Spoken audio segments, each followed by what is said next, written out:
परित्राणाय साधूनां विनाशाय च दुष्कृतम् धर्मसंस्थापनार्थाय सम्भवामि युगे युगे।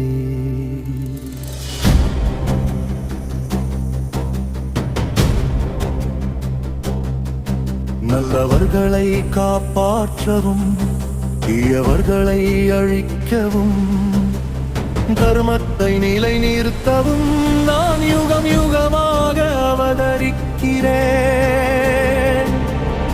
இதுவே மகாபாரதம். மனித என் கணவரால் காண முடியாத இவ்வகிலத்தை இனி நானும் காண மாட்டேன்.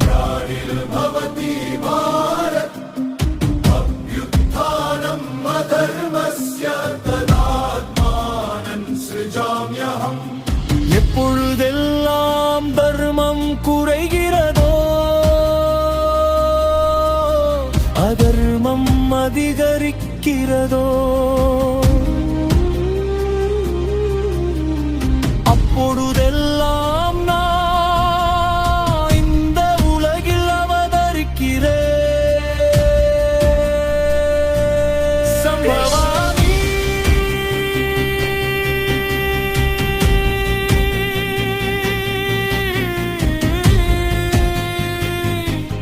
UK UK.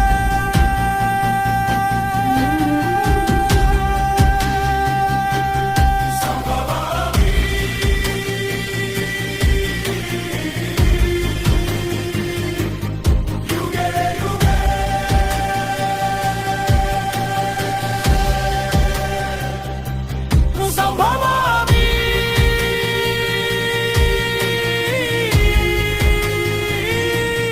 UK UK.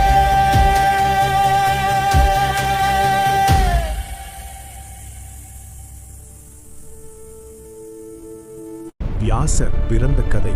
உலகின் மிகப்பெரிய இதிகாசமான மகாபாரதத்தை எழுதியவர் வேதவியாசர். அவர் கௌரவர்களுக்கும் பாண்டவர்களுக்கும் கொள்ளுத்தாத்தா ஆவார். அத்தகைய மகாபாரதத்தை உருவாக்கியவர் ஒரு முனிவரும் ஒரு மீனவ பெண்ணும் பிறந்த மகன். அவரது தந்தை பராசர மகரிஷி முதல் புராணமான விஷ்ணு புராணத்தை இயற்றியவராவார்.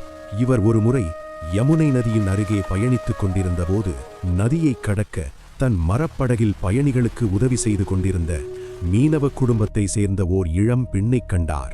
அந்த பெண்ணால் பராசர மகரிஷி ஈர்க்கப்பட்டார். அந்த பெண்ணின் அருகே சென்ற அவர் தன்னை அக்கறைக்கு அழைத்துச் செல்லச் சொன்னார். அந்த பெண்ணின் பெயர் சத்யவதி.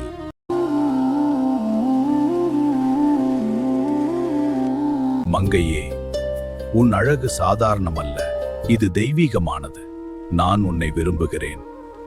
உன்னுடன் இல்வாழ்க்கை நடத்த விரும்புகிறேன். சத்யவதி, நீ தெய்வீக பிறப்பு கொண்டவள். முனிவரே, நான் ஒரு சாதாரண மீனவ பெண். ஆனால் நம் சந்திப்பு விதியால் நிர்ணயிக்கப்பட்டது. பயப்படாதே, இது ஒரு பெரிய நிகழ்வின் ஆரம்பம். அவருடைய விருப்பத்திற்கு சத்யவதி முதலில் தயங்கினாலும் பராசர மகரிஷியின் தொடர் வற்புறுத்தலின் பேரில் வேறு வழியின்றி, என்னுடைய நிபந்தனைக்கு சம்மதம் தெரிவித்தால் நான் உங்கள் விருப்பத்திற்கு சம்மதிக்கிறேன் என்றாள். முனிவரே, நான் உங்கள் விருப்பத்திற்கு உடன்படலாம். ஆனால் எனக்கு சில நிபந்தனைகள் இருக்கின்றன. சொல் மகளே, உன் நிபந்தனைகள் அனைத்தும் நிறைவேறும். முதலில் நம்மை யாரும் காணக்கூடாது. இரண்டாவது, என் உடலில் இருக்கும் இந்த மீன் நாற்றம் நறுமணமாக மாற வேண்டும். சத்யவதிக்கு இன்னும் ஒரு பெயர் உள்ளது. அதுதான் மத்தியகந்தி அல்லது மச்சகந்தி. இவ்வாறு அழைக்கப்படுவதற்கு பின்னால் ஒரு சுவாரஸ்யமான கதை இருக்கிறது.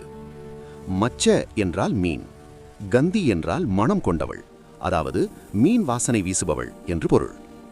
சத்யவதி ஒரு மீனின் வயிற்றிலிருந்து பிறந்தவர். உபரிசரவசு மன்னனின் விந்துவை ஒரு மீன் விழுங்கியதால் அந்த மீனின் வயிற்றில் ஒரு பெண் குழந்தையும் ஆண் குழந்தையும் பிறந்தனர். அந்த பெண் குழந்தையை ஒரு மீனவ தலைவன் வளர்த்து வந்தார்.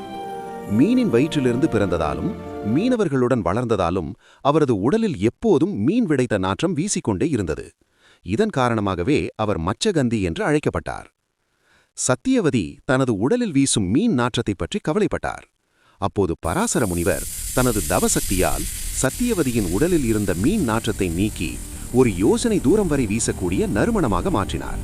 இதன் பிறகு அவர் யோஜனகந்தி என்று அழைக்கப்பட்டார். மூன்றாவது, இந்த சம்பவத்திற்கு பிறகும் நான் கற்புள்ளவளாகவே இருக்க வேண்டும். மேலும் என் குழந்தை ஒரு சாதாரணவனாகாமல் ஒரு பெரிய ஞானியாக பிறக்க வேண்டும். ததாஸ்து.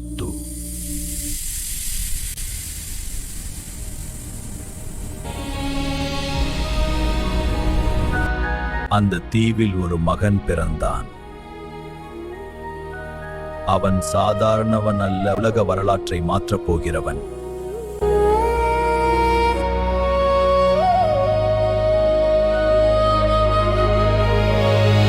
இவன் மகா ஞானியாகுவான். அவர்தான் வேத வியாசர்.